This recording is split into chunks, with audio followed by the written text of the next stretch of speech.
Hi everyone. Today's video is very important. In today's video, I am going to take you through a structure of a typical PhD thesis. In this video, I will describe what ideally the chapters of a thesis should be and what each chapter should contain. I completely understand that we are all researching in different fields and the structure might differ, but most of the thesis is structured in this way. I completely respect your opinion if in your department or your area of thesis the structure is slightly different. But let's get started. The first chapter is normally the introduction chapter. In this chapter, we talk about the topic and why it is important. State the problem as simply as you can. Remember that you have been working on this project for a few years, so you will be very close to it. Try to step back mentally and take a broader view of the problem. How does it fit into the broader world of your discipline? Especially in the introduction, do not overestimate the reader's familiarity with your topic.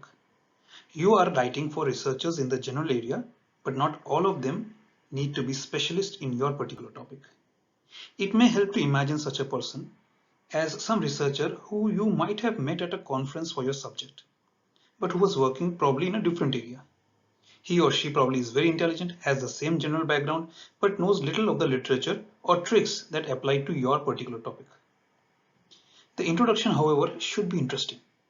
If you bore the reader here, then you are unlikely to revive his or her interest in the material and methods section.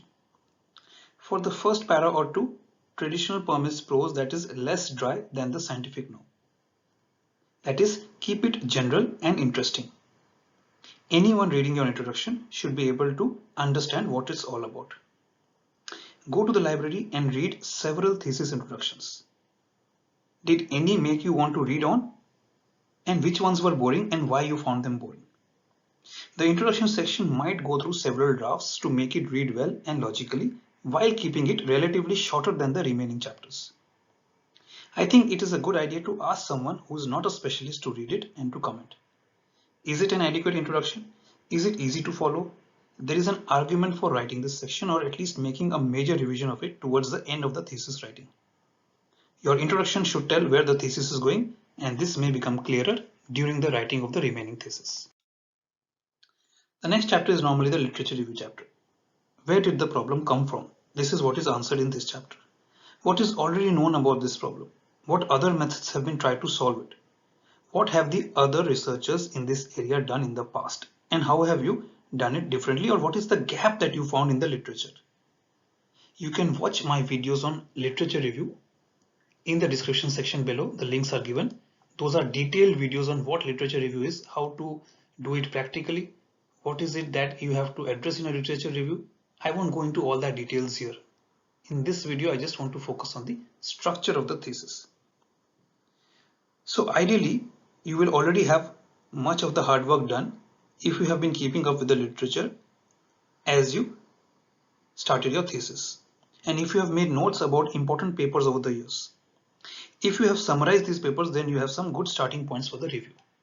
Like I said, your literature review will try to show how you addressed or how you found the gap in the area of literature in your area of focus. Alright. How many papers did you read? How relevant do they have to be before you include them? Well, that is a matter of judgment. On the order of 100 is reasonable, but it will depend on the field. You are the world expert on the narrow topic of your thesis and you have to demonstrate it. Make sure that you do not omit relevant papers, especially by known researchers in the field who you never know might become your examiners of your thesis. Then we come to the chapters after the literature review. What are these chapters? Now, most of these chapters sometimes can be the theoretical framework, the conceptual framework, the methods and methodology chapter, the data collection, data analysis. Depends on how you organize these chapters. In some theses, the middle chapters are the journal articles of which the student was the major author. However, there are certain disadvantages to this format. One is that a thesis is both allowed and expected to have more detail than a journal article. For journal articles, one usually has to reduce the number of figures. In many cases, you will find that all of the interesting and relevant data can go into the thesis and not just those which appeared in the journal. The degree of experimental detail is usually greater in a thesis. Relatively often, a researcher requests a thesis in order to obtain more detail about how a study was performed. Another disadvantage is that your journal articles may have some common material in the introduction and the material and methods section. The exact structure in the middle chapters will vary among theses. In some theses, it is necessary to establish some theory to describe the experimental techniques, then to report what was done on several different problems or different stages of the problem. And then finally to present a model or a new theory based on the new work. And this is why I said your theoretical framework might be followed by a conceptual framework. Normally, some of the thesis will have the theory, materials and methods, first problem, second problem, third problem, proposed theory model, and then the conclusion chapter. You will also have a material and methods chapter or a methodology chapter, which varies enormously from thesis to thesis. It may be absent in some theoretical thesis. It should be possible for a competent researcher to reproduce exactly what you have done by following your description. There is a good chance that this test will be applied sometime after you have left. Another researcher will want to do a similar experiment either with your gear or a new setup in a foreign country. In some theses, particularly multidisciplinary or developmental ones, there may be more than one such chapter. In this case, the different disciplines should be indicated in the chapter titles. When you are reporting theoretical work that is not original, you will usually need to include sufficient material to allow the reader to understand the arguments used and their physical basis. Do not include theory that you are not going to relate to the work you have done. When writing the theoretical chapter, concentrate at least as much on the physical arguments as on the equations. What do the equations mean and what are the important cases? When you are reporting your own theoretical work, you must include rather more detail, but you should consider moving lengthy derivations to appendices. Think about the order and style of presentation. The order in which you did the work may not be the clearest presentation. Then you have your results and discussion chapter. Now the results and discussion are often combined in thesis. This is sensible because of the length of the thesis. You may have several chapters of results, and if you wait till they are all presented before you begin discussion, the reader may have difficulty remembering what you were talking about. The division of results and discussion material into chapters is usually best done according to the subject matter. Make sure that you have described the conditions which obtained for each set of results. What was held constant? What were the other relevant parameters? Make sure too that you have used appropriate statistical analysis. Where applicable, show measurement errors and standard errors on the graphs. Use appropriate statistical tests. Take care plotting graphs. The origin and intercepts are often important, so unless the ranges of your data make it impractical, the zeros of one or both scales should usually appear on the graph. You should show error bars on the data unless the errors are very small. For single measurements, the bar should be your best estimate of the experimental errors in each coordinate. In most cases, your results will need discussion. What do they mean? How do they fit into the existing body of knowledge? Are they consistent with current theories? Do they give new insights? Do they suggest new theories or mechanisms? Try to distance yourself from your usual perspective and look at your work. Do not just ask yourself what it means in terms of orthodoxy of your own research group, but also how other people in the field might see it. Does it have any implications that do not relate to the questions that you set out to answer? Remember, your discussion chapter is the most important chapter. This is the chapter which you can use to impress your examiners or your reviewers. Then we have our conclusion chapter. Your abstract should include your conclusion in very brief form, because it might also include some other material. A summary of conclusion is usually longer than the final section of the abstract, and you have the space to be more explicit and more careful with qualifications. In the link below or in my channel, you can find videos where I have explained how you can write an introduction chapter, a conclusion or an abstract and what it should contain. You might find it helpful to put your conclusion in point form sometimes.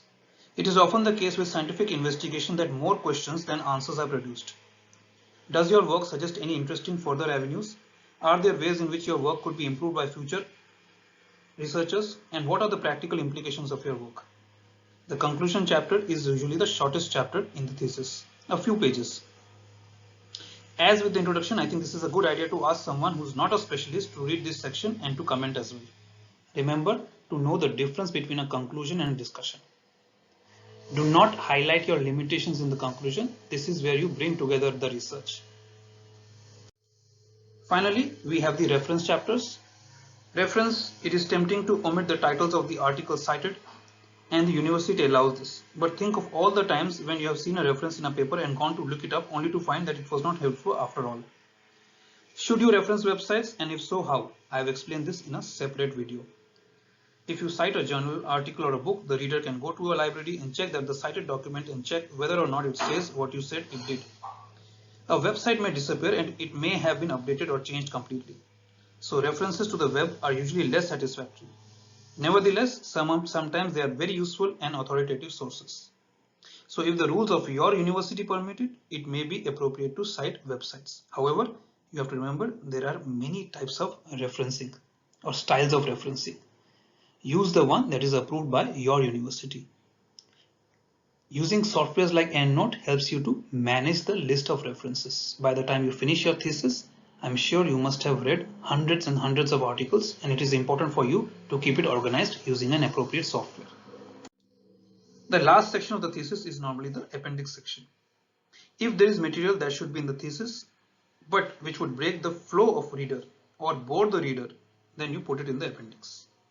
Some things which are typically included in appendices are important in original computer programs, data files, maybe survey questions, ethics approval, figures tables which break the flow of the reading, or they are too large to be represented simply in the results chapter, pictures or diagrams of results which are not important enough to keep in the main text, so on and so forth. That is of course your decision. But make sure the main body of the thesis is interesting and engaging for the reader and the examiner and the reviewer as well. Focus on highlighting your findings, start with the engaging introduction section and finish with a conclusion that summarizes your work and highlights the impact as well. As we go along, I will make more videos on how a thesis should be structured and what each chapter should contain in detail. I just try to keep my videos short, otherwise it's boring for the viewer. Thank you for watching the channel guys, and thank you for supporting it. Bye for now.